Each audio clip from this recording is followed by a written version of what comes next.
Hello, and welcome to McKillop Library Online. Today we are going to read The Oldest Student, How Mary Walker Learned to Read.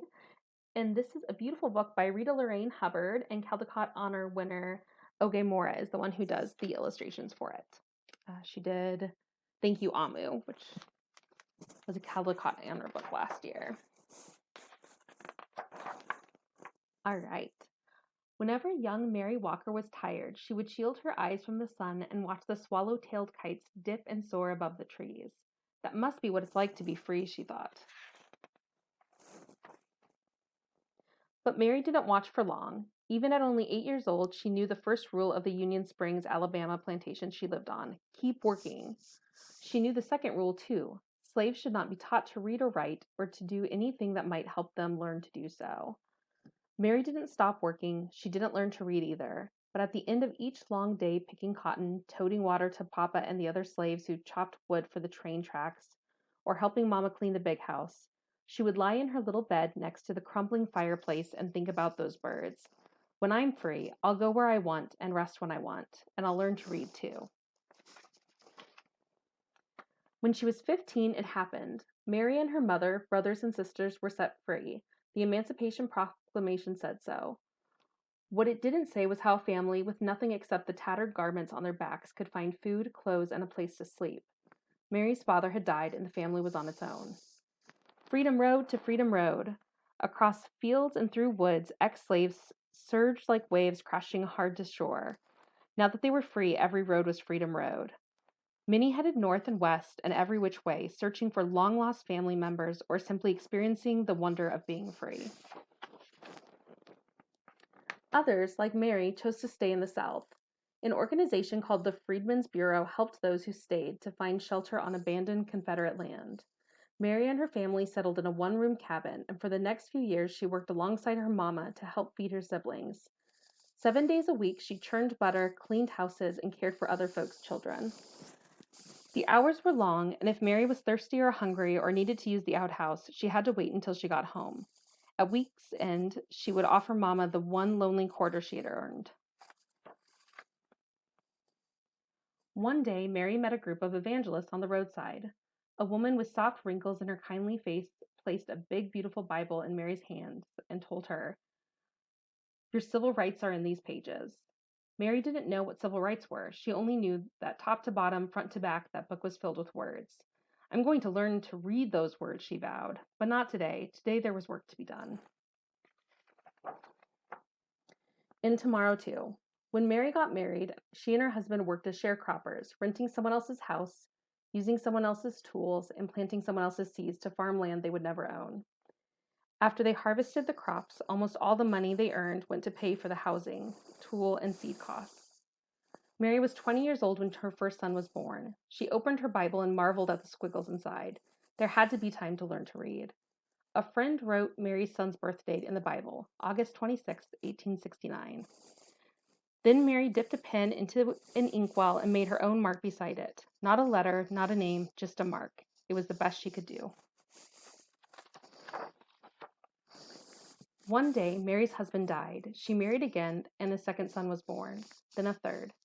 Mary made marks for those sons too. Now she had 3 growing boys. More money, that's what we need, Mary thought. But the only other jobs available to Black women were as maids or nannies or cooks. The hours were long, with only half a day off on Saturdays, and like sharecropping, they didn't pay much. Mary sighed. Words would have to wait. For the next 4 decades, Mary sharecropped and did odd jobs to help support her family. In 1917, Mary's family moved to the little city of Chattanooga, Tennessee. It was the year of Chattanooga's Great Flood. The story was in all the newspapers, but Mary could only study the pictures to understand what had happened. By now, Mary was 68 and too old to sharecrop, but she continued to work, cooking, cleaning, and babysitting. She also fried fish, baked cakes, and sold sandwiches to raise money for her church. On Sundays, she would sit in the congregation, and as the preacher spoke, she would clutch her family Bible, the Bible she still couldn't read.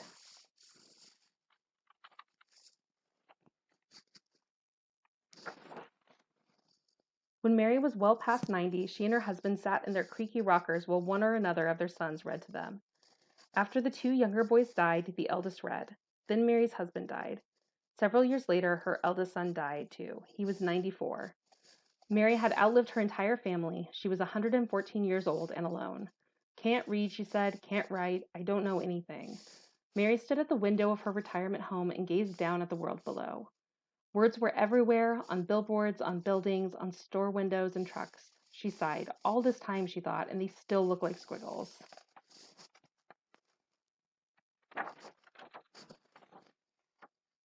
Mary had heard about a new reading class held in her building. She pursed her lips. No more waiting, she decided. Time to learn. Out of her apartment, into an elevator, and down to the lobby she went. When the elevator doors sprang open, Mary saw people sitting under a sign with a picture of an open book. She could not read the words. A neighbor walked up to her. That's a reading class, Miss Mary. Can I help you over? Mary shook her head. Then she gripped her cane, lifted her chin, and walked straight toward that sign. For the next year and more, Mary put everything she had into learning to read. It wasn't easy. After all, she was the oldest student in the class, and probably in the entire country. Could someone her age learn to read? She didn't know, but by God, she was going to try. She studied the alphabet until her eyes watered. She memorized the sounds each letter made and practiced writing her name so many times that her fingers cramped. She learned to recognize sight words and then challenged herself to make short sentences with them. She studied and studied until books and pages and letters and words swirled in her head while she slept. One fine day, Mary's hard work paid off. She could read. Word of her accomplishment traveled, and people everywhere celebrated with her.